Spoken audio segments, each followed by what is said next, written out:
Happy daylight savings time, everybody. This is Rich Greenberg, president of ISSA Los Angeles, coming to you live with our monthly meeting. And I hope everyone's doing well. A little bit about ISSA before we get started with our presentation tonight. Most of you know that we are the founding chapter of ISSA International. And our goal is to promote management practices that will ensure the availability, integrity, and confidentiality of information. I want to give a shout out to my fellow board of directors, without whose help none of this would happen.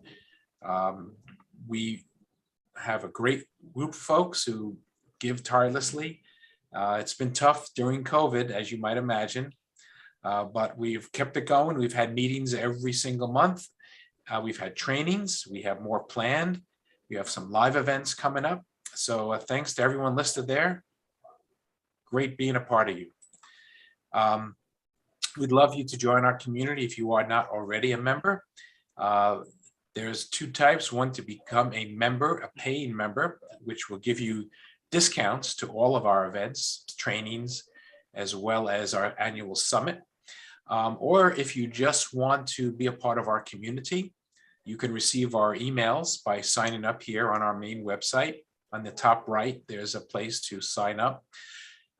We don't spam, do not worry. So you'll just get pertinent info about our events.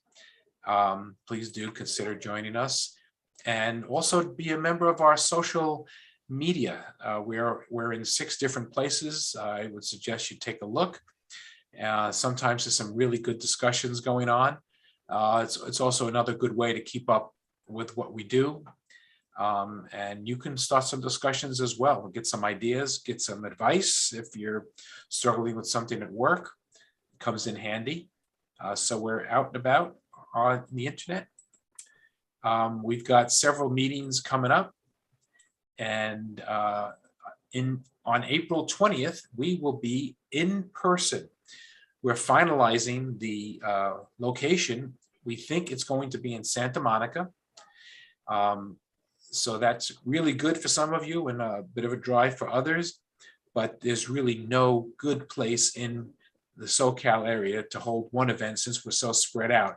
So we will be moving around starting in April to different locations so we can accommodate folks. But we do know that we are going to be live, barring any strange and unforeseen variants. So with that said, the next event, we are still finalizing our speaker. But for June, we do know that Ulf Mattsson is going to be flying out here. And he's going to talk about controlling privacy and the use of data assets. Who owns the new oil? So mark your calendars for a couple of really great events coming up. That should be really enjoyable to everyone. And we have upcoming conferences where we'll be having a table. So if you want to come stop by our table at Planet Cybersec next week, there's a code PCSLAISSA if you want to sign up for free. Just go to planetcybersec.com. And then the ISACA Spring Conference is at the Universal Hilton. We'll be there as well. So take a look at those two things if you are ready for in-person right away. And our security summit is going to be at the Annenberg Beach House. Those of you who remember the year 2019, that's where our last summit was. And also, if you've gone to any AppSec California conferences, that's also the same location. It's right on the beach in Santa Monica. You couldn't ask for a better venue. If you need a break, instead of looking for a place to have a call in the hallway of a hotel, just take your shoes off and walk in the sand on the beach. So that's why people love coming to that location. We are still looking for volunteers to help with our planning committee. And if you email us at admin@issa-la.org, you can be a part of an awesome team to get your CPE credits, free entry to the summit. But more importantly, you get the gratification of being part of putting on good argument for the best conference of the year. So please do consider joining us and helping out. We appreciate it. Since you're watching today on YouTube, we've come up with a solution to allow you to ask live questions. The speakers will be monitoring that.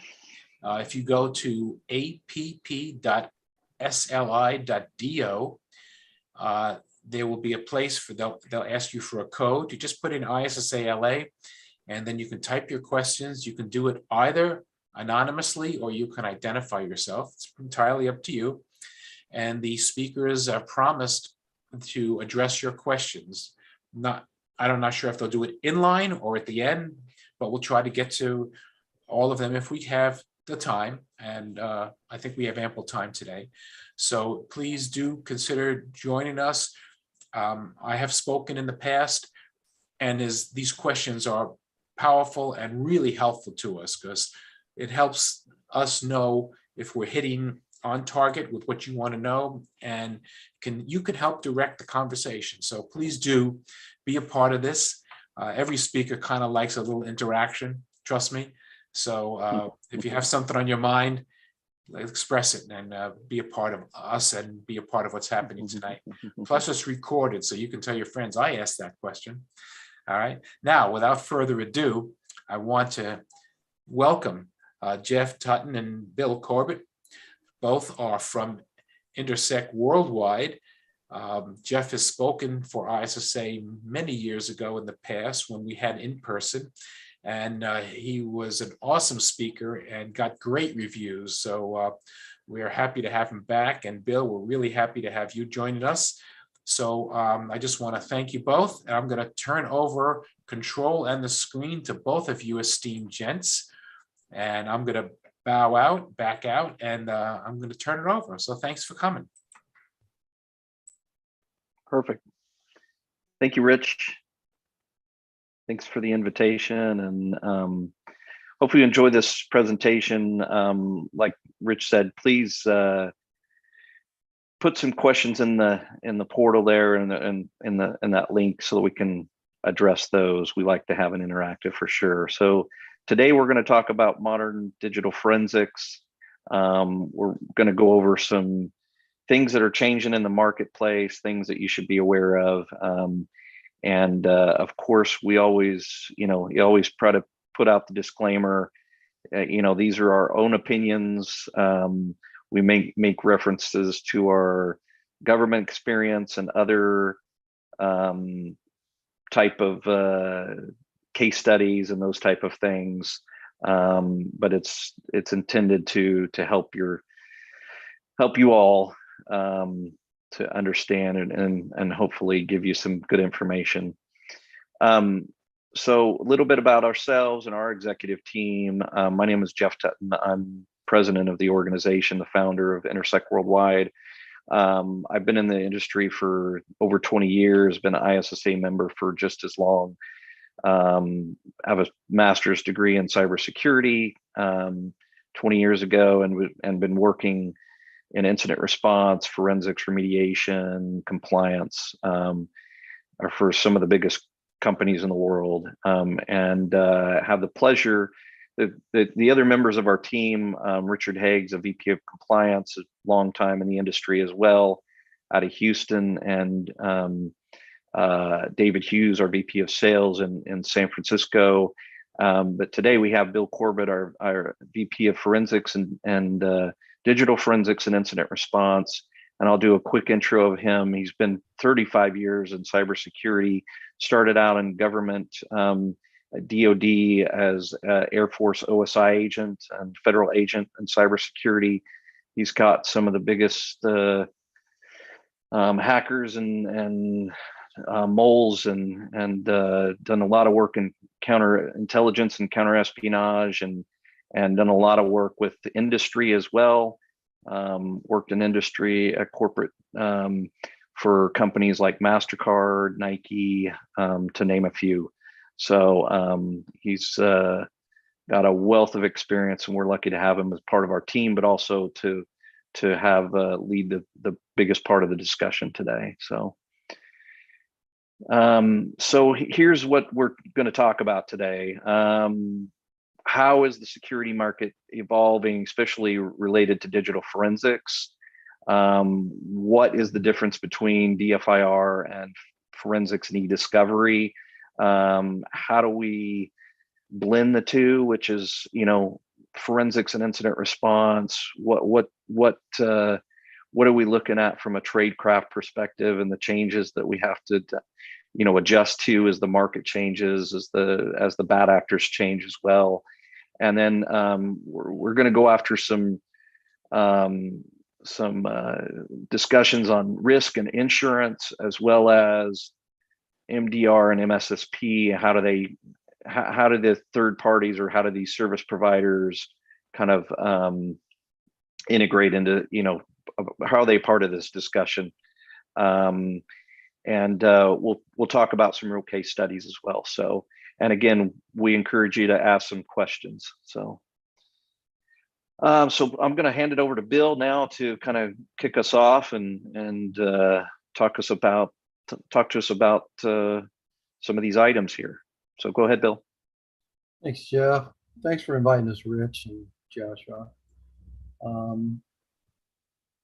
We're going to go over modern digital forensics from a relatively high level, and through the discussion, we'll kind of get into some aspects of it. The evolution of the market has caused the IR realm to evolve. You know, I always describe digital forensics as an archaeological dig on a digital device. Just essentially, you're looking for historical artifacts. A lot of times they're breadcrumbs, and you assemble them and you make a sandwich. That's a very simple way to kind of look at it. It is a process, and it is a trade craft. And as we go through the slide presentation, you'll see I'll differentiate between digital forensics as it relates to incident response versus e-discovery. And there's a significant difference. Within the digital forensics realm, I mean, it's just real simple stuff. Well, simply, if you've been in it for a while, we do use scientific methods. We do look for the acquisition, collection of evidence, preservation of that evidence in a forensically valid format. And through that, we take that evidence and we examine it and figure out where all the breadcrumbs are and what actually happened. Then, if needed, and a lot of times it is, we actually assemble reports. Reports can vary anywhere from what you're going to tell the customer, what they want to see in the reports. Their legal staff has a lot of say in that. Law enforcement, a lot of times will want to kind of see our work in the digital forensics realm. One thing kind of pops into my head right here is a lot of companies feel when they start getting into a compromise event, and you'll see me use the word compromise throughout because breach is a term reserved for the legal community. When they're in a compromise event, they feel they can pick up the phone, call the FBI and get some assistance. FBI doesn't have an incident response team. They basically back into work the private sector does, and then we'll work with law enforcement, help them build their prosecutorial summary. We'll get to pose a lot, and then from that, decisions are made by the prosecutors, essentially the United States Attorney's Office. You'll be assigned an assistant United States attorney for your case if it meets the threshold. So the FBI does have a dollar threshold, and it has a criminal threshold. If it doesn't meet the threshold, they'll be very polite, say thank you very much for the information. Let us know if you come up with anything else, and that's all you hear from them. If it hits their thresholds, that's when you probably get an on-site visit. They'll want to kind of see what's going on. They'll interface with the forensics and IR teams, kind of get a feel of the complexity of the case, because not only do they have to assemble it in a prosecutorial format, but that format has to be given to the United States Attorney. He then assigns it to the assistant. The assistant will now have to decide whether it's presentable, and by presentable, that infers to the lay person in a grand jury. to see if he's able to explain it. And a lot of times we do work in the United States Attorney's Office, and we'll spend a lot of time walking them through what actually happened so they can get it straight in their head. So as they present to the grand jury, they make sure they explain things, and a lot of visual cues and slides and videos. We'll see them piggyback off of that because everybody likes watching a movie. Modern digital forensics, and all the conversation today will be focused on as it relates to incident response, is a multidisciplinary effort. When you're dealing with a compromise event, you're going to be dealing with, hopefully, with a forensic investigator practitioner who is experienced in aspects of computer networking, everything from the network itself to firewalling, the IDS, log analysis, endpoints, operating system, software, access control features, security tools. There's going to be a lot of things digital forensics examiner should be familiar with. We're often considered the jack of all trades and the expert in none, because we have to be on our minds as we're assisting on an event. We keep in our framework what we will need for the report based on where the client wants to take it. And a lot of times that'll change. Sometimes we get into an event and they're like, no, we don't want to involve law enforcement. We just want to resolve this, get the bad guy out. And then we start getting into it and they change their mind. They consult with legal and it changes. Now all of a sudden they want to go civil, or they want to do both civil and criminal. And that's those are two different tracks. Typically criminal goes first because then they'll take what was discoverable, what was discussed in grand jury or actual proceedings or through depositions, and then they'll transfer that over to civil and make the civil case easier. It's modern digital forensics in incident response. It's a combined effort. You shouldn't find or be working with a digital forensic examiner who is also running all of the incident response. I've never seen that, mainly because it's just too much work for one person. So it's going to be a team effort. It's going to be an effort between the on-site teams as well as the outside consultancy who we end up bringing in. I always recommend involving an outside consultancy. There are a lot of legal concerns around that. A lot of companies will handle it themselves to a certain point and then involve consultants that they have on a forensic retainer, for instance, and get them involved. And here we go, one of my pet peeves. DFIR is not e-discovery. Please brand this into your brains. There is a legal movement. Now, when I say legal movement, a movement within the legal and insurance communities, that'd be a better way to say that, to involve a lot of their e-discovery consultancies they've been working with. So it's a simple issue of follow the money. These e-consulting agencies have had long-standing partnerships with law firms, and the insurance community leans on the law firm for guidance and direction. So when the insurance community, so your e-risk managers, go to them and say, hey, we got a compromised event. We're looking at our policy. Who do we call? Say, well, we've got a list here you can call from. Okay, stop. You don't have to go to that list. It's just a recommended list. That's all. You can go to any consultant, experienced consulting agency you want to for digital forensic incident response stuff and handle the compromise event. They'll try and influence you to go with who's on their list. We've done many compromise events, and we weren't even on the list for that particular insurance company. But the complication comes in because these are longstanding e-discovery firms, they'll have a couple of e-discovery forensic examiners, send those practitioners off to a couple of classes, get a couple of certs under their belt, and they'll introduce them to your environment. I've actually been called in as an expert witness in a couple of civil cases in which that practitioner from the e-discovery side had actually done that.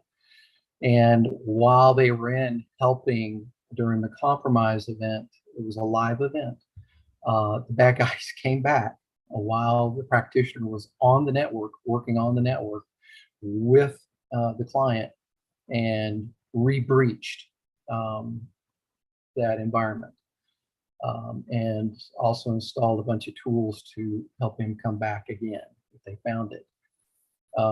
Needless to say, it rapidly went downhill after that with the client, and they ended up calling us to help them resolve it.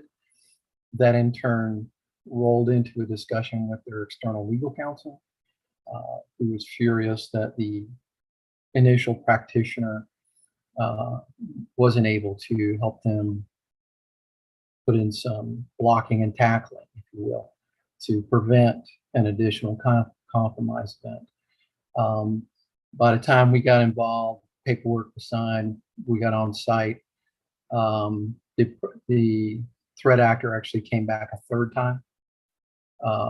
So we had to fight the threat actor out the third time, and then that all culminated into civil suit against the initial firm.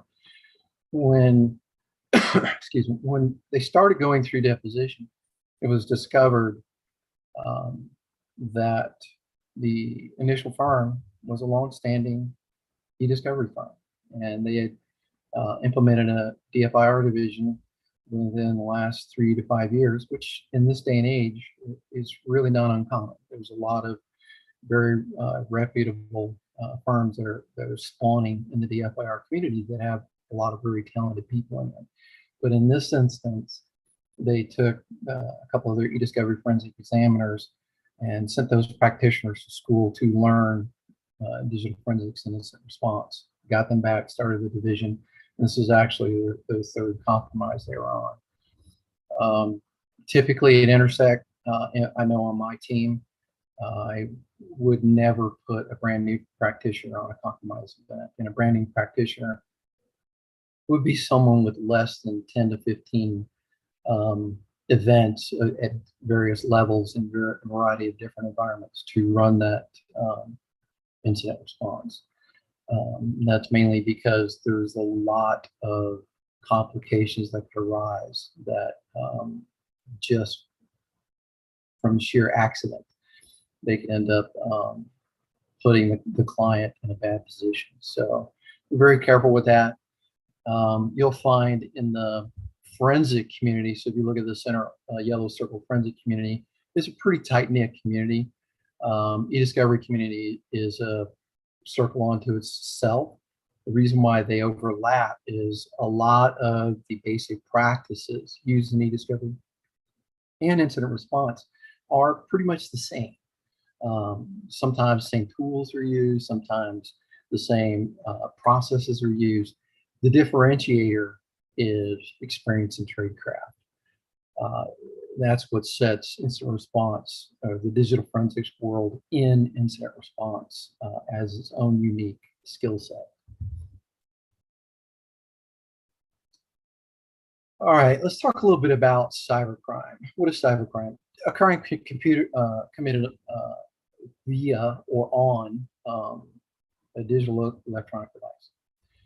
It could even be the crime could have been committed, as often you'll see child crimes. You'll find a thumb drive with a lot of questionable images on it. Well, it didn't start on a device, obviously. It started on an electronic digital device, and then it's moved to external storage media. A lot of laws are actually, I believe personally, 30 to 40 years behind where they should be. For instance, you could be involved in a criminal case, and they're charging the individual with computer trespassing. it's just the way the legal community and your representatives in your state house define that computer crime. They see it as a trespass. Kind of like if someone broke your curtilage on your house, you know, they walked onto your property or just open an unlocked front door. It's trespassing. So that's the way they view this. There is the evolution is going in the direction of federal guidance and federal laws. The one I'm mentioning here is 18 U.S.C. 1030, which relates to fraud-related activity in connection with computers. You know, you get a lot of the spam mail, you get a lot of the fraudulent ACH transfers and stuff like that that occur within companies. That's one of the federal codes that would fall under.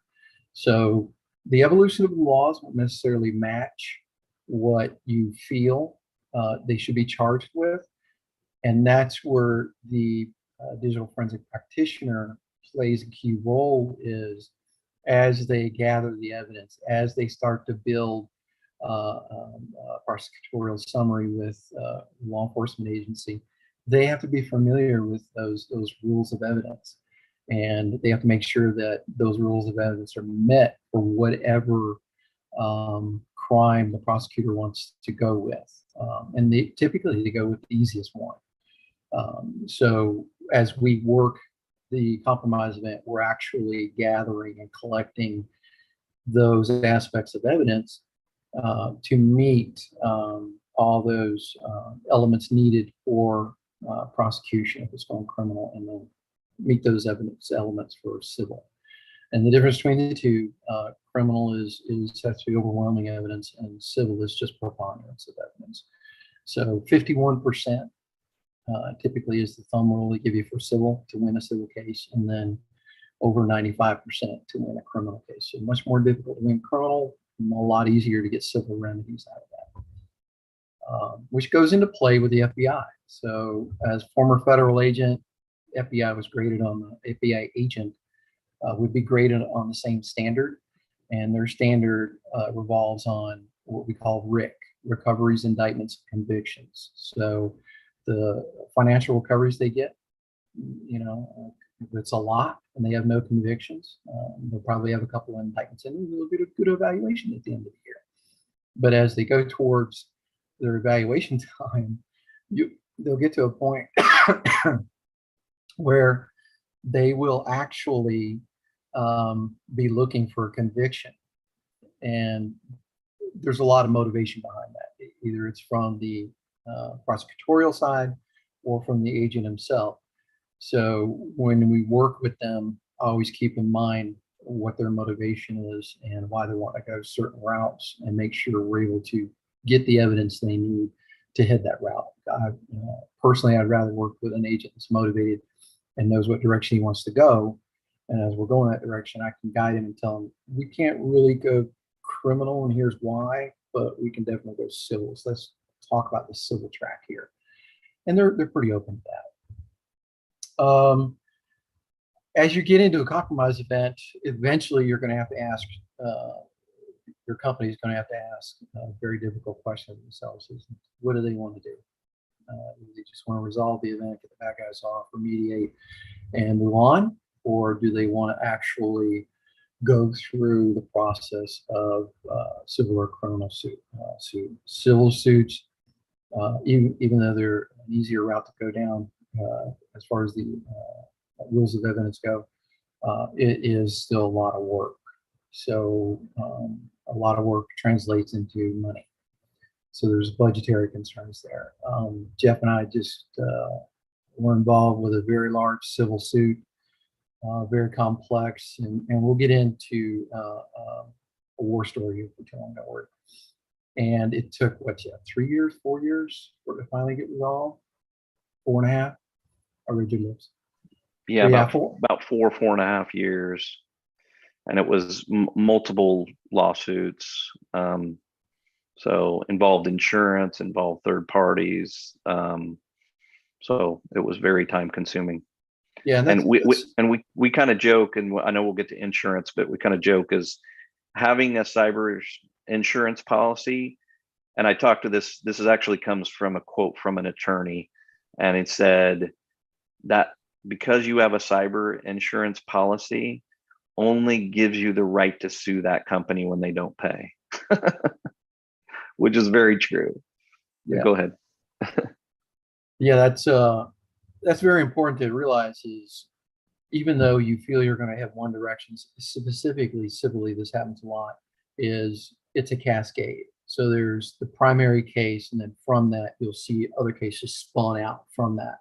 Because as they get into it, either through deposition or evidence, they'll be like, oh, there's more money over here, and we got a good case. And the attorneys will take it that direction. So a lot involved there. When you're working with a practitioner, make sure that if you decide to head that route, make sure they understand a lot of what's involved in that. Okay, digital forensics in incident response. Incident response forensics is not digital forensics. Oy! This is a lot of marketing that's going along right now, and it's just rubbing my skin backwards. Incident response forensics is in my opinion, pure marketing. It's marketing battle. That's it. Yes, incident responders do aspects of digital forensics, but remember, digital forensics is the whole umbrella. Incident response forensics gives you a thin slice of the entire apple. So be very careful when you engage a company and in their marketing and as well as in their presentations and through conversations, they say, oh yeah, we do incident response forensics, no problem. And then you get to the point where you're like, oh, we might want to roll this up into administrative action against an employee or civil or criminal. And they go, we need to involve forensic examiners now. Game over. Game over, because now there's going to be a war.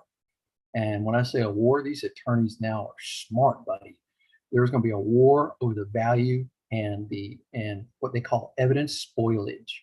And if you can't have an experienced forensic examiner on the stand, they're going to face rip that incident responder up on that stand. And it is not pretty. It is not. I've seen a couple almost reduced to tears when they're crossed. And it is, they don't care about you and your family and your kids. They will just go up there. They're there to save their client.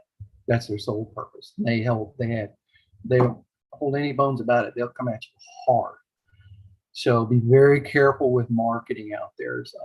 I know a lot of times executives don't really consider that as they go forward, but make sure that you're very much aware and you can advise the C-suite to take the right direction as you get into things. DFR has two main components, basically, digital forensics and incident response, as the word says. But within the digital forensics, the practitioners should be familiar with not only everything we discussed prior, all the networking, all the hosting, all the access controls, all of that. But they should also be able to walk through and do an attack profile, maintain the digital artifacts in a forensically valid fashion. And all of that is on the shoulders of the practitioner. He'll give guidance to the incident response team about what he needs recovered, how he needs it maintained, how he needs it transferred so that he can keep it safe and valid. So there's a big team effort there, but the incident responders should know how to work with the forensic examiner. That was something I blended these initially in the 90s when I worked with OSI. I was a forensic examiner. I was one of the first 7 to ever get officially certified. And it was at the time in which the Air Force was the only DoD agency that had any forensic examiners that were responders as well in the entire DoD. Now, Army's got really talented teams, Marine Corps and Navy all have talented teams too, and there's other DoD agencies that have talented team members, Secret Service. So at the time, it was just the Air Force. And when I got into it, we didn't have anybody designed or identified or trained forensic response. So the forensic examiners and the practitioners in the digital forensics field took it upon themselves. So they sent us to, I actually ran into one of my instructors, the lead instructor at DEF CON, sent us to the school of Quantico. And it was a 6-week school, and it was murder. I mean, If you failed, you could essentially look at getting booted out of the digital forensic program. But you learned everything from how to configure a network, system OS, communication IP protocols. We learned it all, and it was a fire hose. And that's something that's not done these days with a lot of forensic examiners that support a compromised event. Is they don't have that rich background in how a network works. At Intersec, I blend the two. If they're a forensic examiner, they're working with us, they have that background, or they don't go because they're still learning. If they're an incident responder, they know how to work with a forensic examiner as a team. Give them feedback. They'll recognize artifacts, know how to preserve those artifacts, know how to transfer those artifacts. So there's a lot involved with a very cohesive team like that.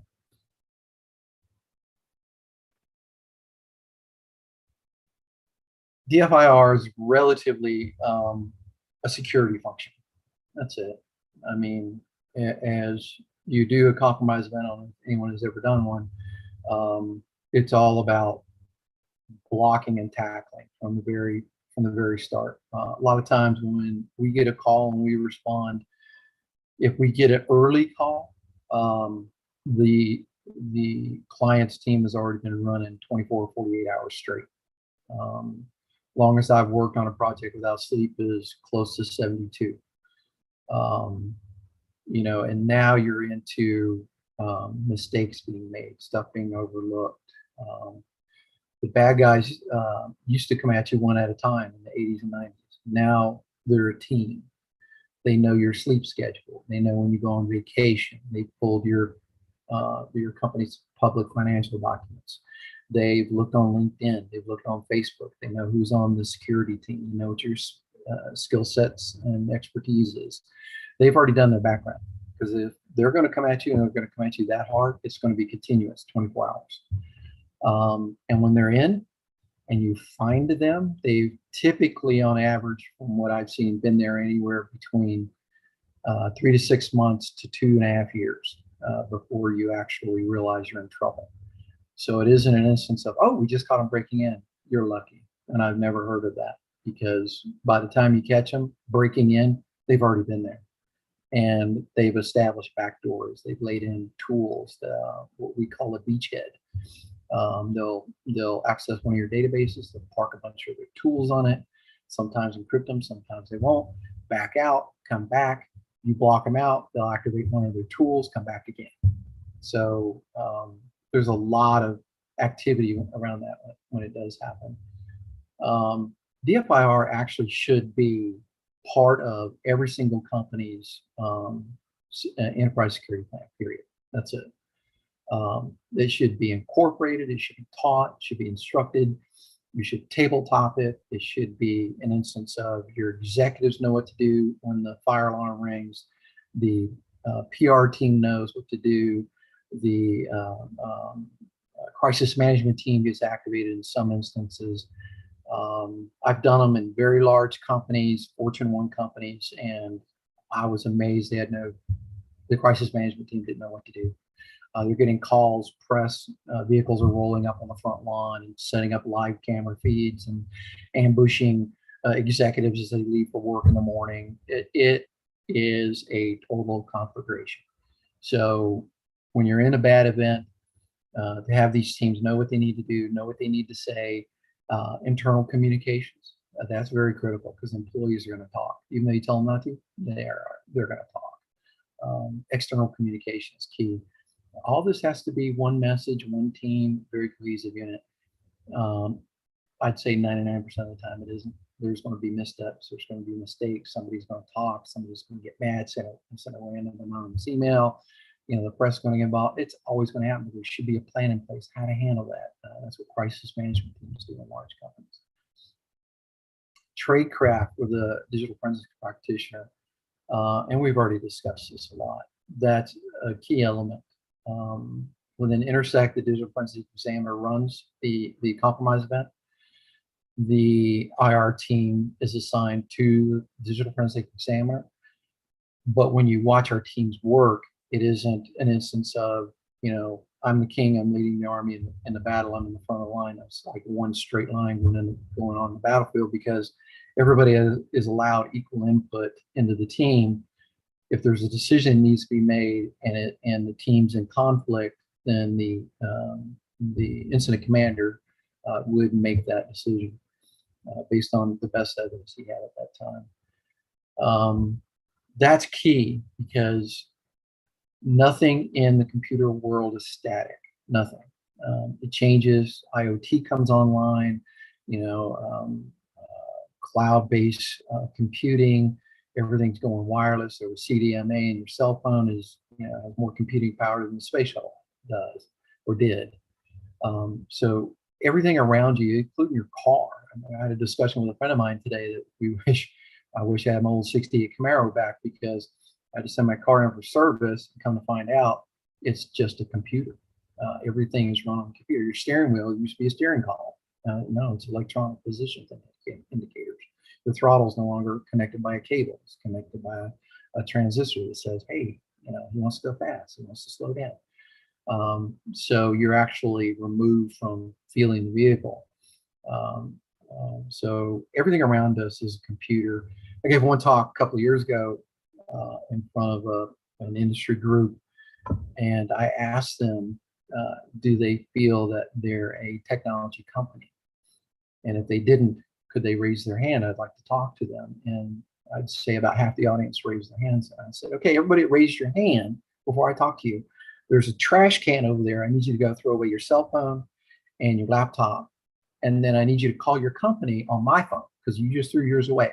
Call your company on my phone and tell them to take all their computers, all their digital equipment, put it in a big pile in front of the company and set it on fire.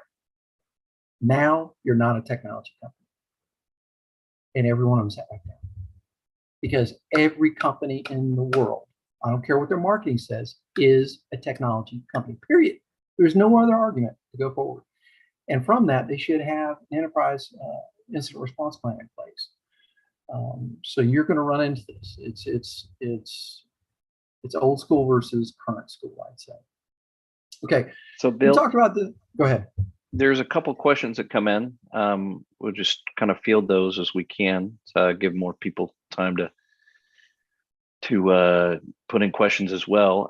This is both from anonymous. They said, first one, thank you for a great presentation, Bill. Which tools do you recommend for digital forensics acquisition for Windows, Mac, Linux, and mobile? And I'll start, if I can just interject before you comment, is don't use, I remember Norton Ghost, Semantic Ghost. I think it's owned by Broadcom now.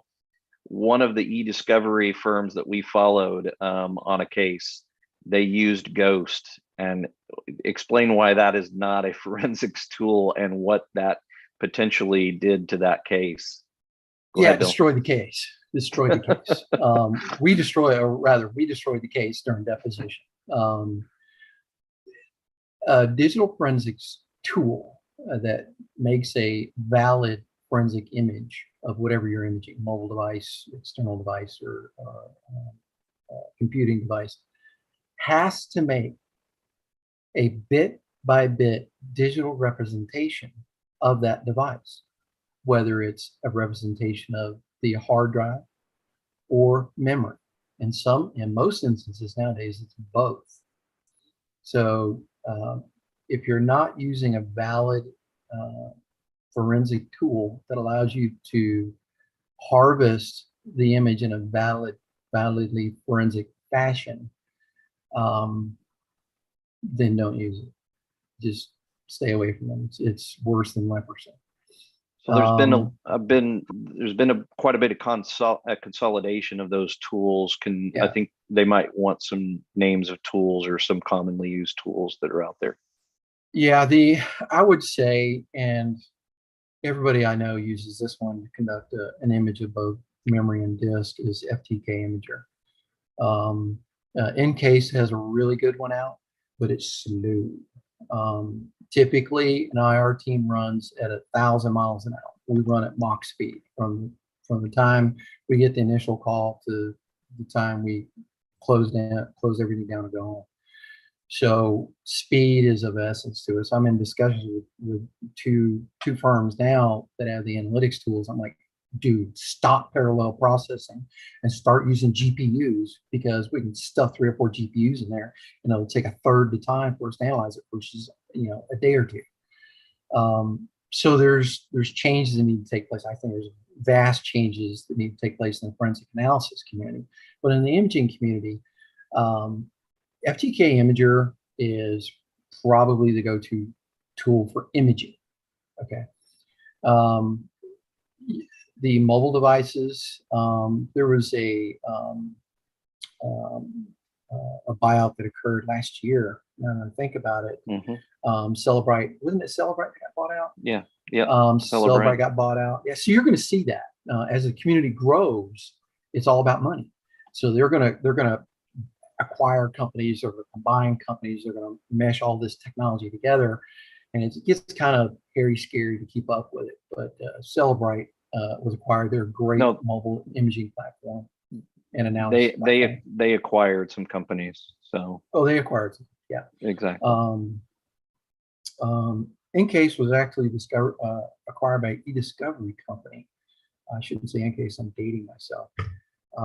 So that's an instance. It's a beautiful example of where you have a tool that was so widely used in both the eDiscovery side and the digital forensics side, but it was predominant. A tool was predominant on the eDiscovery side. Now you have this huge eDiscovery company that went and bought out Encase and moved it all over to eDiscovery.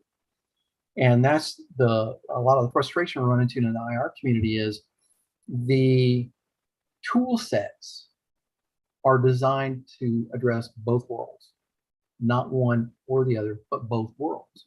So if you remember the image I put up there prior, said here's digital forensics, here's eDiscovery, and in the middle you have forensic model. That's the middle, it's forensic models, tools. Encase has leaned very heavily towards eDiscovery. They were looking to put in a bunch of improvements to support the IR community. They've walked away from that. They decided to focus on eDiscovery, which, okay, good, you made a decision, go with it. We're not a Encase shop anymore. We use a variety of tools. A really good one that's free that you can download is Autopsy, the Windows variant. There's also a Linux variant for Autopsy that's really good too.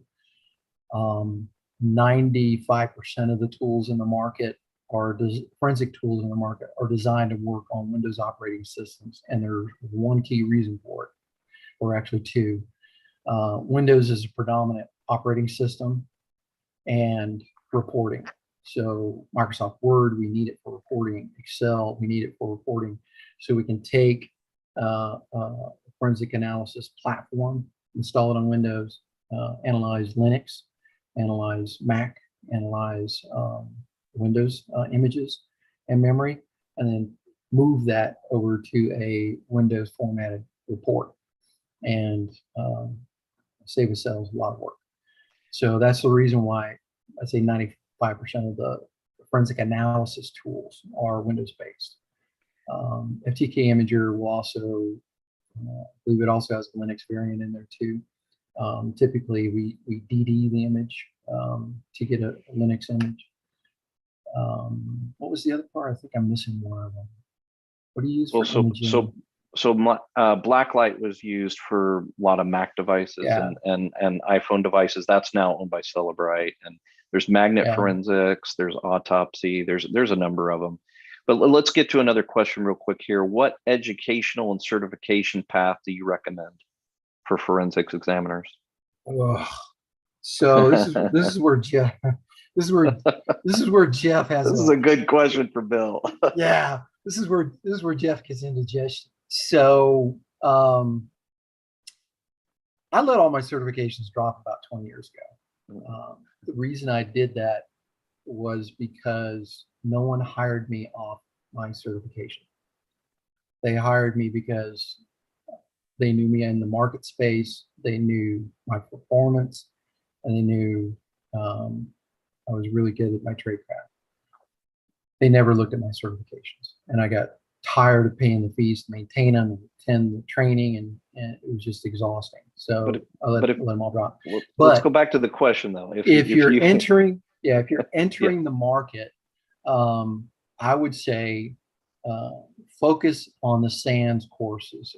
I know a lot of the instructors in the SANS courses, they're really, really good. And the SANS courses does use a variety of the tool sets. They'll use Windows tool sets, use Linux tool sets. So start off with the SANS courses there first. From that SANS course environment, network. Get to know the people in your class, get to know the instructors. And when I say network, I don't mean just get their card and click on LinkedIn. I mean, actually call and talk to them. Because what you'll find in the forensic community prior to Google and everything else is we called everybody. It's like, hey, I'm stuck. So we knew people in the community. We just call them on the phone. I was like, hey, I'm stuck. What do you got here? This, you ever run into this before? That's the way the forensic community is still today. So if you're in the forensic community, it's not like a security community where everybody's like, you don't know that? Really? Why don't you know that? Wow, I learned that 10 years ago. Forensic community doesn't care. Forensic community is very helpful community. It's a brotherhood, and it's a very professional environment. So once you get to know these people, you get stuck on an image, you get stuck on an analysis, run into something you've never seen before. So break out those cards, break out your contact list, start calling, start asking questions, because that's when you're really gonna learn. I'm very big into I'll hire someone because they can pass our practicals. You'll be stunned at the number of people I've interviewed who couldn't get through page 3 of our practical, and it's all course material. And I'm just, how did you get your cert? As you go outside the United States, continental United States, and other countries, the expertise level drops off a cliff. It's gotten better, but don't be surprised if you go into a country outside the United States and they say, oh God, you're from America. Thank God you're here. We need some help. Because they just don't have the training. They don't have the budget. They don't have the level of expertise, but it's changing. They're gradually catching up. I would say United States International is about, depending on what country, between 5 to 10 years ahead of the rest of the world in digital forensics. Easy. So we have a lot of certifications.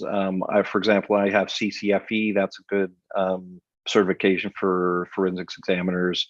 We're also a PFI, so there's some company qualifications and those things like that. But I also recommend some of the training from the actual tool companies, because they will train you very well on those tools, and you become more and more proficient at the tools. Then that helps. It's not the end all be all, but it definitely helps. Yeah. There's another question here. Do you recommend a tool for remote acquisition? Is there any tool that it depends it depends on what you want to do with remote acquisition. So you're asking that question to an IR guy. The tool we use for remote acquisition is, depending on the event, a complex event, we would typically go with a tool called Cypher. It's a heavyweight tool, so it's not a lightweight tool. But Cypher allows me to go in at the kernel level, because remember, we talked to an IR person. Go in at the kernel level, and that's critical, because if you have a tool like a couple of security tools, go in at the system or user level and install, Trojan installs the kernel level, it'll never see it. This remote forensic tool goes in at the kernel level, doesn't install and lock and encrypt, so you can't remove it. A lot of bad guys have tried to unsuccessfully. All it does is switch. It allows you to remove what you can see, but it's still running in the background. And from that, I can make a full disk image. I can do full RAM image, live RAM, or I can access that endpoint through that tool, and I can analyze the disk and the RAM live. That's a huge advantage when we do a complex, big event, and we're using Cypher. we can go and smoke everybody else in the market, period. So, End of story. so one other one one other question, and I'll let you get back to the video. You want to show the case study, but open source tools. You mentioned autopsy. You know, historically, courts have frowned on open source for various reasons. What do you think from an open source DFIR tools? How do the courts look at those today?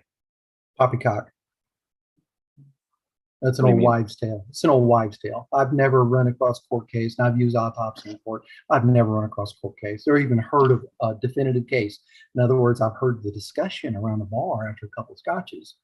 But when I challenge them, I go, "Can you give me the case?" Because they know I'm going to go back, pull up FindLaw, and I'm going to find that case, and I'm going to read it. And they go, "Oh, well, what state, what year, what month, what district?" They can't do it. I've never had one single individual that says, "Well, free tools are not allowed in court or they're frowned upon." I've never seen a documented instance where that has ever occurred. And the reason why is autopsy's been around for 15 years. It's used by law enforcement. It's used by a lot of communities who can't afford a $15,000 tool because it's good for a free tool. So I guess my comment on tools, and then we'll close that section out. But essentially, there's not every tool is for every case. You have to have the right tool for what you're trying to do, and you have to know how to use those tools, or have an expert that knows how to use those tools and has to know how to do the tradecraft, right? Because otherwise, a tool's no good if you don't know the tradecraft and know exactly how to preserve evidence, how to contain events, all of the things that you're going to need to do to be successful. So there's not a hammer for every nail out there. You're going to have to, and we've used tools that are able to do live forensics, and we'll show you the video here we're showing is from a forensics tool that recorded the live event of an actual breach, and we recorded it in real time. And it was what we call hand-to-hand combat, where we actually we were on the same systems. We noticed that this event was being triggered, and we got alerts, and they stole our credentials, and then we got them back, and we were able to defend the castle and gain the evidence and figure out exactly what they were doing. So maybe a good time to kind of walk through that, Bill.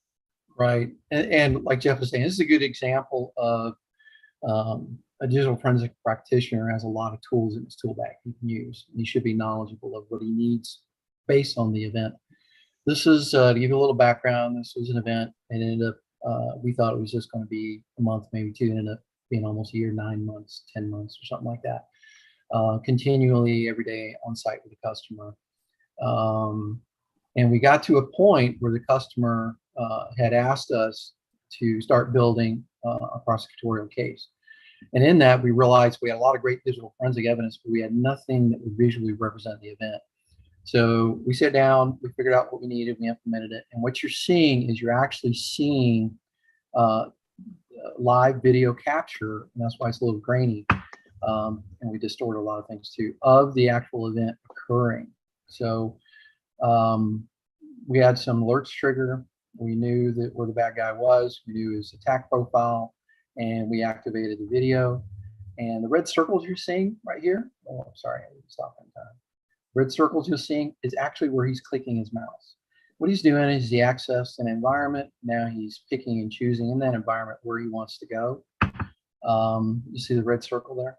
And he's picking and choosing where he wants to go, what he wants to do, how he wants to do it, because he's already been inside the environment 2.5 years. He knows their network better than they do.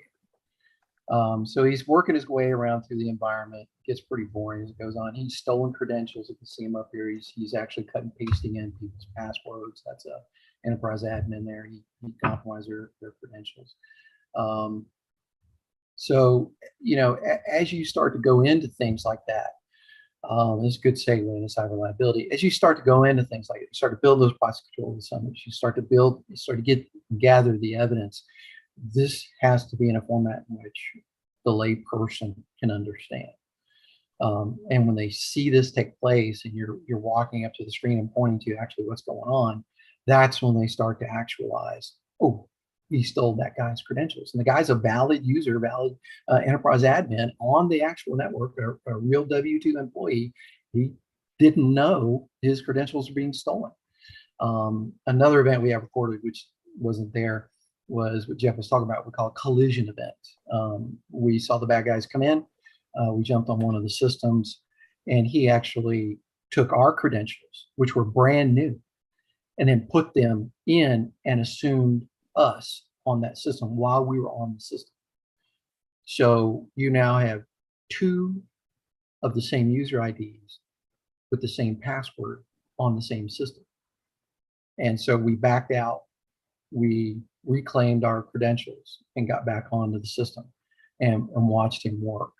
On this environment as well, we recognized, I was doing a traffic analysis, and I saw essentially a parameter that we could work with the client's firewall team. And we implemented a policy that had a rather vulgar nickname, but it was Bill's security policy is what we call it for today. But the bad guy got in and couldn't move data. And he actually brought in tools to help him troubleshoot their network to figure out why he couldn't move data. And we watched him troubleshoot. And we stood around the big screen with the CEO and was laughing at him. He had no clue. He had no clue we were watching it. So that's some of the fun side of what we do. Yeah, when you're working with that digital forensic practitioner, they should have a bag of tricks they can pull stuff out of as they're working with clients. Now, this is, and that was a tool that was a company that was acquired by Proofpoint a couple of years ago. So that's a tool that we used in that particular case. But you're showing the cyber risk insurance. Did you finish that video then? Yep. Okay, perfect. Yep. So cyber liability risk insurance. I am one of the 13 original godfathers of hacker insurance, which is now cyber liability or risk insurance. At the time, we called it hacker insurance. It was with a company that's still around here in Atlanta, Georgia, called insuretrust.com. And we built and got Lloyd's of London to back our paper, the first insurability rating standard insurance product, as well as assessment criteria for our hacker insurance. All of the insurance companies, now that was 1998. So let me give you a perspective on how fast insurance communities move. Hope no one's from the insurance community on this, but that was 1998. They're still using my format from 1998.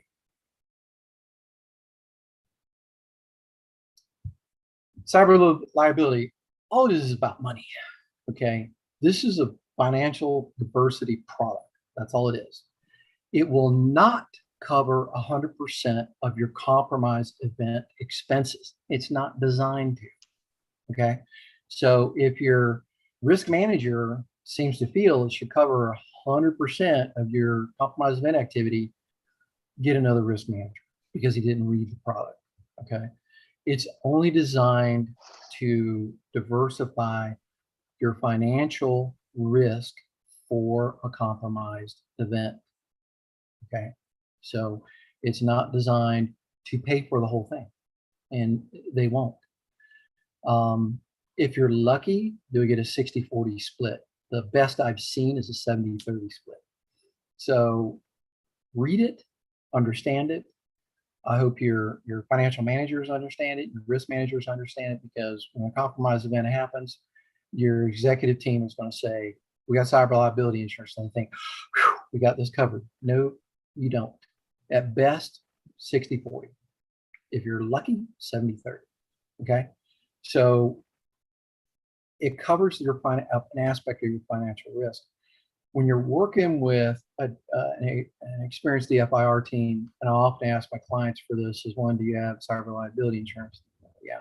Can you call your insurance representative and get a listing of their billing criteria? Because language in the DFIR community does not match language in the insurance community. So we have to change our language to fit the billing criteria for insurance, because if we don't, you're not going to get paid.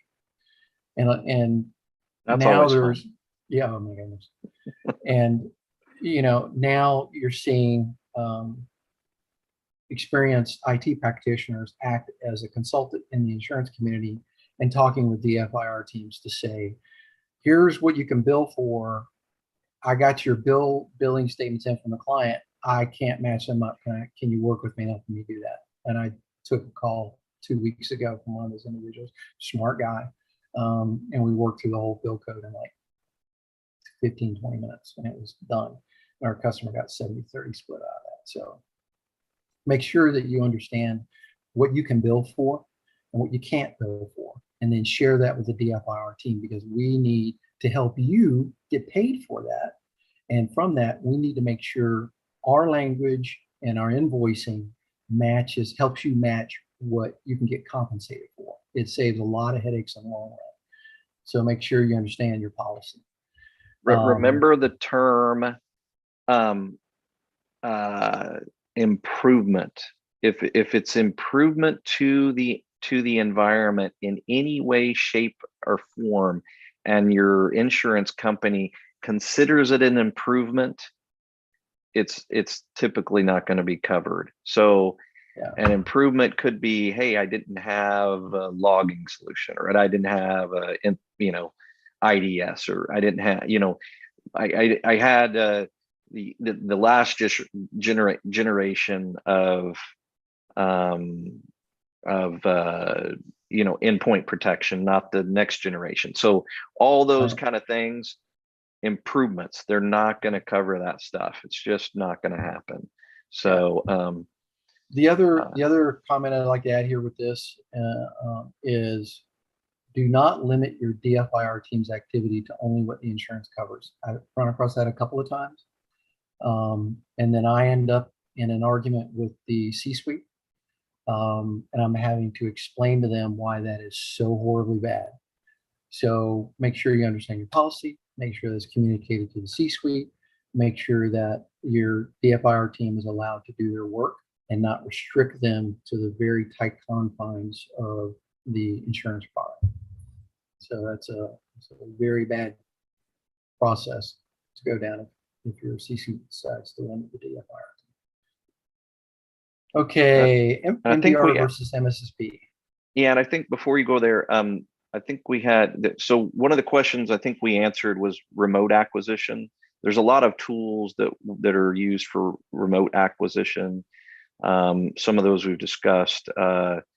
Another question that's about kind of similar, which talks about what was installed at a kernel level, as a company called Cypher, CYFIR. That is one of the tools that you can use for remote acquisition. Magnet forensics is another one you can use for remote acquisition. There's various tools that allow for that remote acquisition. So that should take care of the remaining two questions. If you have any other questions, please submit those. We have a little bit of time left, but go ahead, Bill. Yeah, most of your mainline analysis tools do allow you to conduct some sort of remote acquisition. They have a product or an agent that will allow you to do that. But there's a lot of information on the internet about that too. Okay, MDR versus MSSP. The difference between the two, real simply put, is in one model, the MSSP, you have to do the work. In the MDR model, it's a force multiplier. You'll do the work with the assistance, guidance, and oversight from your MDR team. So MDR managed detection and response. So those three words are very critical. And MSSP managed security service provider. They see an event, they'll do a trouble ticket, they'll send it over to you, go to work, see ya. MDR team is much different.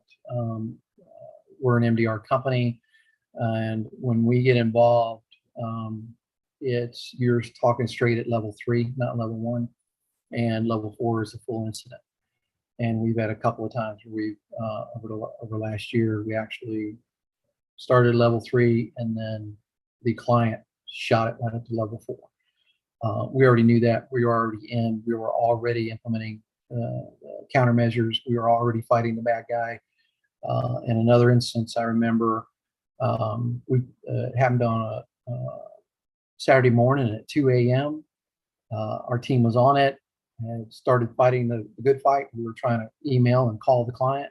Never got a response from any of the numbers, any of the emails, texting them, nothing a response. By 6 a.m., the event was over. We closed it down, put together our notes, and we're moving forward. They came in Monday morning to work, opened up their email and saw all these emails, called us in a panic. What's going on? What do we need to do? We're like, calm down. We got it. It's already handled. We're sending over our notes. Let us know if you want to get on a call. It was already done. Okay, so that's what a good MDR does. The MDR takes action. It's a force multiplier, and it's really good with companies because they don't like to hire a lot of security staff. It's a lot of overhead. An MDR firm allows you to have the luxury of having very talented people assist your company. Not that there isn't talented people in an MSSP. I'm not saying that, but the mission and the role is entirely different. Okay, MSSP does aspects of what an MDR does, which you see the two circles with their logs, alerts, and reports. Okay. However, with the MDR, you now have aspects of forensics come into play with that, especially at Intersect. We'll actually, for instance, Trojan outbreak. We'll actually start pulling apart that Trojan and figure out everything we can see in that Trojan, because now it's additional indicators we can block against. We know from that, hopefully we put together an accurate profile of what the attack is going to look like, or where possibly it come from, where those systems are going to be compromised, who they're going to target, whether there's going to be a financial or criminal risk model. We're putting together all that type of stuff, educating our team that's in response, working cooperation with the client, and everything's going real fast. Okay, MSSP, they'll do the threat analysis, go online, download a threat profile, put their name on it, put it in a nice report, send it over and take it. Go to work, guys. A lot of teams will sit there and be like, well, what do we do? That's not the role of an MSSP to consult with you about what you need to do. It should be the role of the MDR team to say, based on your environment, based on your network, based on this attack profile, this is what we need to be doing. Okay, and this is what we're doing. Here's what you need to do. Okay, so that's the biggest difference between the two. The market's changing. We talked about how digital forensics changes, an aspect of how digital forensics is changing. The market's changing. They're getting away from the MSSP model and they're going towards the MDR model. So if your company has the MSSP model and you think you can call up the hotline and ask them, what do we do? Don't be too upset when they don't have any sound advice to give you. Okay, you're not paying for an MDR model. You're paying for an MSSP. Okay, realize you get what you pay for. All right, just another slide to kind of show you the evolution and the difference between two models. There's a lot of complexity in the MDR model, but there's a lot of really sound value and benefit that comes from it. Do all MDRs have forensics capabilities? Nope. Another change I'm putting forth in the market. Did I say that? That was my outside voice. I apologize. Yeah, most do not, and you got to make sure that they do. So another question, I keep them rolling in here. It says, how has working from home changed forensics? Meaning, mostly from the perspective that employees' machines nowadays are the edge, right? And they're, at Starbucks or, mobile at home or wherever. They could be anywhere. They could be on planes. They could be, we have clients that their executives are going overseas in vacation and that kind of stuff. How does that all play into incident response and forensics? I wouldn't say it's changed much in forensics. The threat is still basically the same. It's changed the MDR market a lot. The risk models now are no longer centralized. They're decentralized, and working from home is a decentralized model. Uh, Even though you're connecting through a VPN into your corporate environment, you run across instances where at home, they feel their work laptop is their personal laptop. They'll go to porn sites. They'll cruise shopping sites. They'll get malware downloaded. They'll get browser hijacked. So we're seeing more of that than we did if it was a pure corporate environment pre-COVID. And that's one thing that in the security and forensics community we often find comical is people see their computing device as safe because there's not another person standing. There's not a bad guy with a gun to your forehead standing there. And they see it as private. No one can see what I'm doing. So while the wife or girlfriend's in the kitchen, I'm going to go to a porn site. Security people see it all. We see every little nasty thing that goes on the system. MDR sees every little nasty thing that goes on the system live. Okay, so if you're using your work laptop to go places maybe you shouldn't, stop, get your own laptop and do it on your own stuff.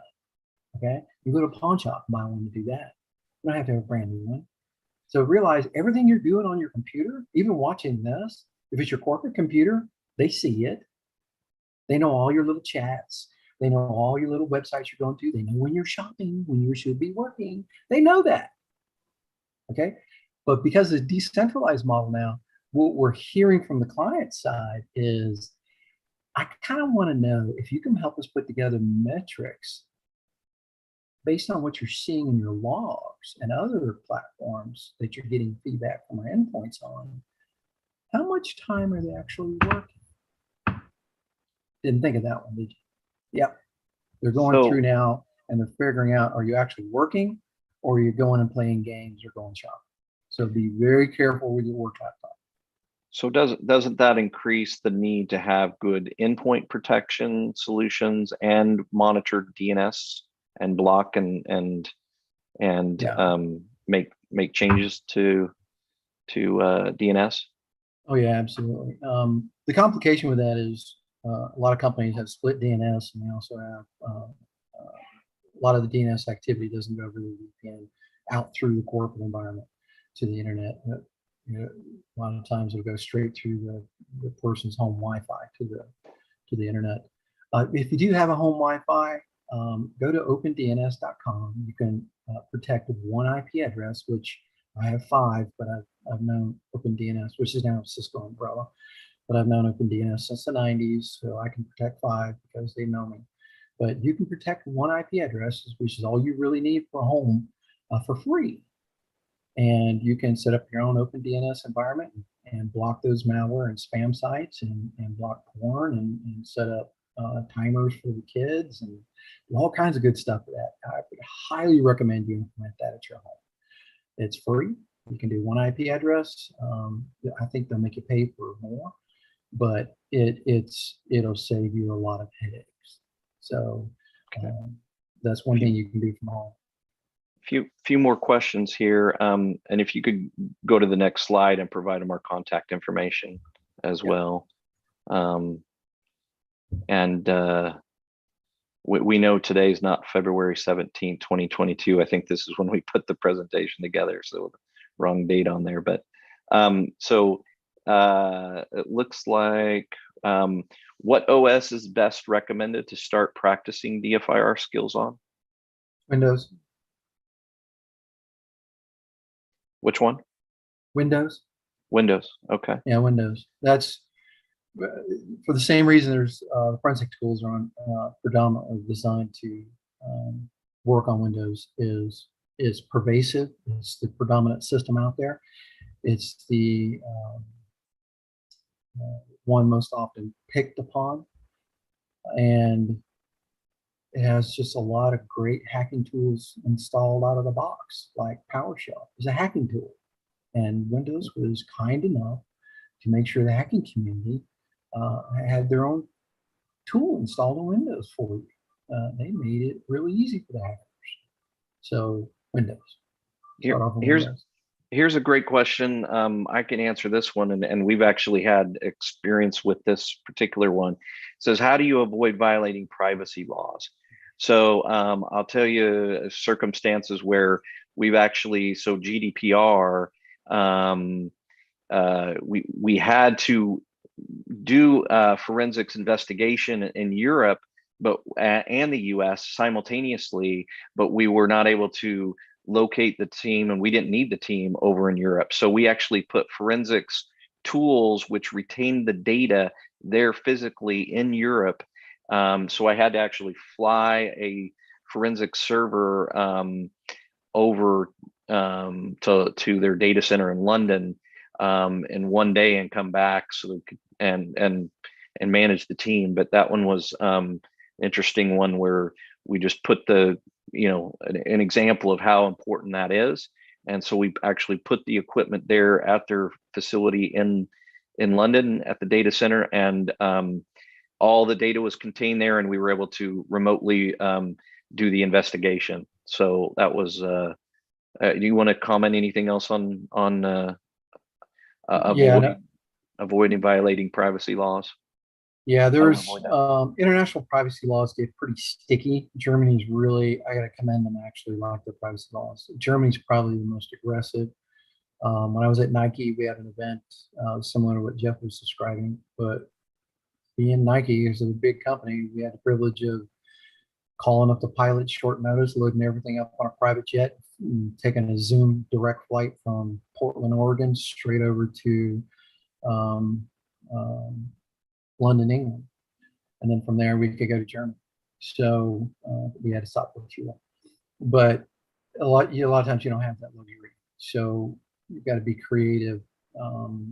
Courts have accepted, for instance, Amazon cloud environments that are designated for European environments to access the cloud environment. It gets sticky when, and this is where logging is key, is when you're challenged in court, especially by Germany, and they say, well, just because you access it, you can still download it, or you can take a screen capture. Well, logging becomes very critical, and now you got to present the logs to the German government and say, look, the screen captures are done, the logging shows no data moved, it's still there in Germany, it hasn't left, it's okay. So you got to think through all these different loopholes of how they're going to get you, and now they're going to argue evidence spoilage in court. So you need to consider all of that. It's good to have a good privacy law attorney that can help you navigate the minefields there. So a few more questions, and then I'm told we're going to stop at the top of the hour here. So about 7 minutes if you have any other questions. How important is Wireshark for DFIR? It depends on what you're doing. If you're doing packet analysis, it's very important, but I'm going to caveat that by saying I only know maybe 10 people who know what they're looking at when they open Wireshark. So you have Wireshark, you can look at the PCAPs, but if you don't know what you're looking at or what to look for, good luck. So have I used Wireshark? Yeah, I've used Wireshark. But normally, if we're going to do that extensive of a PCAP analysis, we'll find a platform to feed it in through to assist with the analysis. And that's a lot of data. I mean, you turn it on, it's gonna suck up a lot of data. Here's an interesting one. How are we going to do forensics in the metaverse? It's just a computer. That's all it is. I mean, we might do with virtual reality, when we've done investigations using virtual reality and augmented reality. So it's interesting. When you break it down, what you see in an augmented reality environment is actually software doing that for you. Software has to run on a computer. So in any environment, always tell new examiners, new practitioners, go back to the basics. And the basics is, are they logging? Start there. I've broken several big cases because to review the logs is painful and takes a lot of time. But no one wanted to do it. So I picked it up, started doing it, and everybody's like, how'd you find that out? And I was like, well, I looked through the logs. That's the stuff you didn't want to do. So they should have, in any virtualized environment or augmented environment, they should have logging taking place where they can troubleshoot. And when you're running debug logs, there's a lot of stuff in them. Okay, so they should have the basics in place. If they have the basics in place, you have somewhere to start. Anything new that enters the market necessarily won't have everything you need for forensics, but you have a starting point. You have a breadcrumb. So start with a breadcrumb, work from there. Okay. Another question, what do you recommend for incident preparedness? Incident response plan and procedures, SIM and log collection, forensics retainers. So that's, I think, a list of, they started a list, but if you want to add to that. The first thing I would do with a company that doesn't have anything is build your IR plan.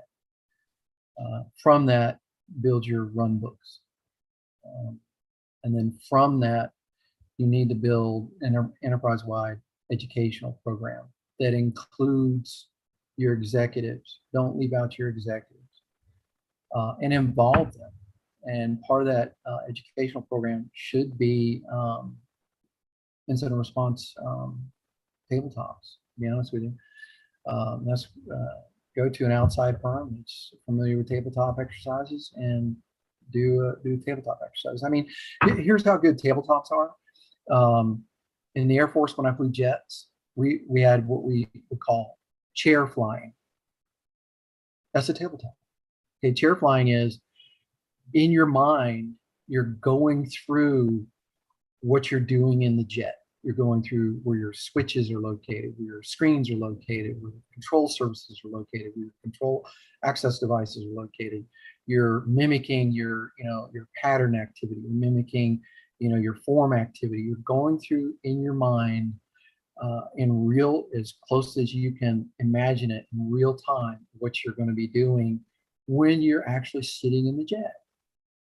This is the same thing when you do tabletop. You're mimicking an event from a high level of what you're going to be doing and what the team should be doing together during an event.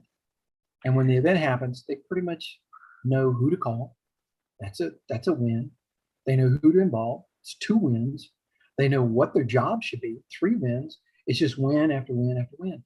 Even if they don't get it right, they're doing something. They know they have to do something. They're familiar with it. If you don't have an incident response plan, you don't have run books, you don't do any tabletops, you don't do anything, when you're in a compromised event, it is like throwing a match into an open can of gasoline. It isn't the gas that ignites, it's the fumes. And gasoline fumes are heavier than air. The next thing you know, you're standing in a puddle of gasoline fumes and you're on fire. How did that happen? So that's the way compromise events take place when nobody knows what to do. Everybody's on fire, everybody's running around, and everybody refuses to call the fire department. I mean, well, and Bill and I can't tell you how many events where people quit. If they've been looking for a job, they're taking that other job and they're quitting right in the middle of the firefight. Oh, yeah. Right? Oh yeah, and people getting fired too, right? Yeah. We got a whole, there was a whole division fired in one breach incident that we investigated. That was pretty bad, but you're going to be running into all kinds of things when people don't know what to do. I mean, the most disheartening thing is you're in the event 24 hours and people take another job. I see it all the time. And now you're sitting there, an exhausted staff, a frustrated executive team, a legal team that's wondering what the world's going on and why is this taking so long, and you're now on a 48-hour versus 24-hour rotation. You're at wit's end, you're exhausted, your kids are asking, why isn't daddy or mama coming home for dinner? I don't understand. He's usually here at my ball practice. Pick up the phone, call the fire department. It's frustrating for us on our side when we get our calls. I mean, I'm so used to it now, to get a call and go, okay, when did the event start? Oh, 2 weeks ago. What? 2 weeks? You've been working this 2 weeks. Everybody remember when the pipeline got compromised? I got on LinkedIn and I said, God bless the IT team, because I know they were working like dogs. And that's something you have to be very aware of, is people working continuously in a high stress environment hit the 12, 14, 60-hour time frame and they shut off. They might be there physically, but their brain is not together. They are done. They are fried. They need to be replaced. And if you're driving that team past that 16-hour point, that's criminal in my book. I firmly believe executives that demand that of their employees in a high stress environment, something they're not trained to handle, in which they're understaffed, ill-equipped, ill-trained, they should actually undergo criminal charges. Because guess what? While you're still working in a high stress environment, they'll go home, they'll have dinner, they'll go to the bar, they'll relax, they'll go to the kids' ball practice, and they'll call you. How are things going? Have you figured it out yet? Have you got them off my network yet? So get used to it. It's going to happen. They'll even go on vacation. So yeah. We've had them go. Oh, I had vacations, PTO scheduled. I'm going to go on. Where are you going on vacation? Bali. But your company's burning down. Yep. Sorry. Yeah. One more question, and I think we have to close. Is I'm a student at a university. I'm looking to learn how to do incident response. Do you have any recommendations on how to prepare to hit the ground running?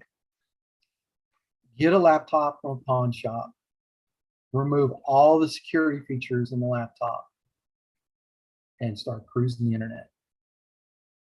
And then after you cruise the internet for about a month, take that laptop, shut it off, do a forensic image of the laptop, and look at everything you found. That's how you start. Is a lot of the really good forensic practitioners in the IR industry are self-taught. I've run across very highly educated practitioners, very, very smart people, very experienced, and I've run across the ones that are self-taught.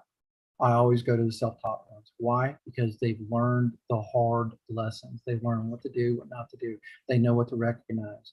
I used to have a malware lab here at home, and I would go out on the dark net and I'd pull in Trojans and password stealers and drop sandbox them and analyze them and tear them apart till like 2 a.m. And everybody's like, how did you know that? How'd you figure that out? How'd you know that can do work? I'm like, dude, I'm putting in the time. That's how I figured it out. You're not. That's how come you didn't. So the biggest thing I can recommend to you is one, it's got to be a passion, number one, period. Number two, you got to put in the time. If you're not willing to put in the time, don't enter this field, because there are practitioners like me out there. And when we saddle up together, I'm going to tell you to go to the hotel early. I mean, I tend to get very cutthroat with my team because I know the customer's demanding excellence from me, demands results from me, and they should. And when I got a team member that can't tow their own weight, they go home quick. Jeff's taken a couple of calls from me where I said, buy him a ticket, he's going home. He's like, what? What happened? I said, I'll explain it to you later. So one other question that I would have is penetration testing. Have you used that during an incident and an investigation? And how have you used that in a tabletop exercise? And maybe we'll close out with that. I've had, during a live event, pen testing start and internal vulnerability scan start. And if you want to see Bill Corbitt walk through a wall, do that to me on a live event. I will walk through a wall to get to you. Okay, that is the most horrible thing you can do during a live event. Don't even discuss it, because now you're stomping on digital forensic evidence. Now you're exasperating the team. You're making us work harder. Now we're trying to figure out what the world's going on. Okay, to have someone even discuss that tells me you have no training, no experience, no background, and you need to take empathy on the people fighting the fire.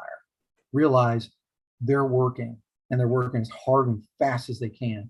And now someone comes along, turns loose an internal vulnerability scanner. It's not a port scanner these days. That's an 80s vulnerability scanner. These vulnerability scanners actually will go and manipulate the disk. and activate certain things to a point and then back out and say, yep, it's vulnerable. Remember, we're sitting there going, why do we got half the network under attack right now? What's going on? Pen testers poking around inside or outside during an IR event? Yeah, I'll walk through a wall to get to you. So watch me. So there's a place and a time. So I think we're out of time. So speaking of time, so I'll turn it back over to Rich with any other closing comments or questions. Jeff and Bill, I really appreciate it. Tons of information. That was incredibly informative. Thank you for that. You helped those first getting into this, as well as the longtime practitioners. I'm sure you opened up a lot of eyes today. So thank you for that. Everyone be careful out there, heed their advice, and we hope to see you in person in April. And we also hope that you enjoyed this. You can see it. If you came in the middle, it's recorded, it's on YouTube, as well as all the other monthly meetings. They're all there. If you want to go back and enjoy some other good talks, if you feel free, just go to our well, if you're watching this, you know where we are. Just go look for some of the other talks. And with that said, be safe, everyone. And Jeff and Bill, take care. We'll see you in person somewhere along the line. Thanks, Rich. Have a great night.